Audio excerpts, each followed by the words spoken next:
മോഹൻലാലിന് പകരം ഇന്ന് ഉദ്ഘാടനം ചെയ്യാൻ എത്തിയിരിക്കുന്ന ആരാണെന്ന് അറിയണ്ടേ? അമിതാഭ് ബച്ചൻ അല്ലെങ്കിൽ രജനികാന്ത്, കമലഹാസൻ, ശങ്കരാടി ആയിരിക്കും, ചിലപ്പോ തിക്കുറിശിയായിരിക്കും. ആരാണ് അയാൾ? അയാൾ ആരാണ്?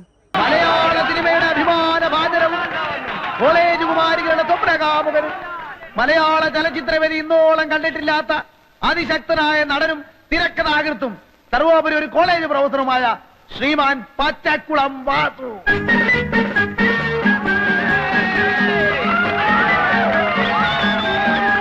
അയ്യേ, ഇവനായിരുന്നു കഷ്ടം. അനൂപ് മേനോൻ മോഹൻലാൽ ഒന്നിക്കുന്ന ചിത്രത്തിന്റെ പ്രഖ്യാപനം നടത്തി നിരവധി പേരാണ് അതിന് വിമർശനങ്ങളുമായി എത്തിയത്.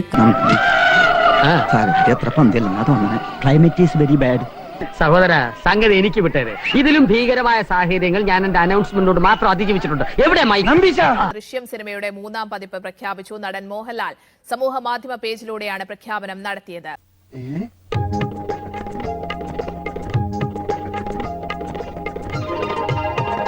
ആരാധകരുടെ കാത്തിരിപ്പിന് വിരാമം എന്ന് പറയാം.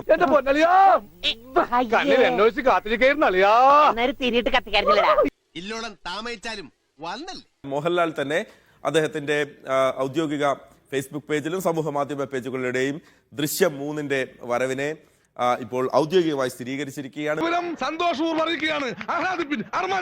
ഭൂതകാലത്തെ നിശബ്ദമാക്കാനാകില്ല എന്നുള്ള കുറിപ്പോട് കൂടിയാണ് മോഹൻലാൽ ആ പോസ്റ്റ് പങ്കുവച്ചിരിക്കുന്നത്. കിട്ടി, ഞാൻ ആഗ്രഹിച്ചത് തന്നെ കിട്ടി. നല്ല അസല് സദ്യ ഉണ്ട് എഴുന്നേറ്റവനെ പോലെ സന്തുഷ്ടനാണ്. ആശീർവാദ് സിനിമാസിന്റെ ബാനറിൽ സിനിമ പുറത്തിറങ്ങും എന്നാണെന്നോ അഭിനേതാക്കളെ സംബന്ധിച്ച് ഒന്നും തന്നെ ഒരു അറിയിപ്പും വന്നിട്ടില്ല. എന്തായാലും പുറത്തിറങ്ങി മലയാളത്തിലെ ആദ്യത്തെ 50 കോടി ക്ലബിലെത്തിയ ചിത്രമാണ്. 75 കോടിയിലധികം രൂപ കളക്ഷൻ ഉണ്ട്. നിന്റെ കാര്യത്തിൽ തീരുമാനം കണ്ടറിയണം കോശി, നിനക്കെന്താ സംഭവിക്കാതെ. അപ്പോൾ 3-ാം പതിപ്പിലെത്തുമ്പോൾ ആ കഥയിൽ എന്തുണ്ടാകും എന്നുള്ള ഒരു കാര്യമാണ് ഏറെ കൗതുകമുള്ളത്. പുതിയ കഥ അതിപ്പോ പറയാൻ കഴിയില്ല. ജിത്തു ജോസഫ് എങ്ങനെ 3-ാം പതിപ്പിന് എഴുതി തയ്യാറാക്കിയിട്ടുണ്ടാകും എന്നുള്ളത് വലിയ ആകാംക്ഷയോടെ തന്നെ എനിക്കിപ്പോ അവരെ കാണണം.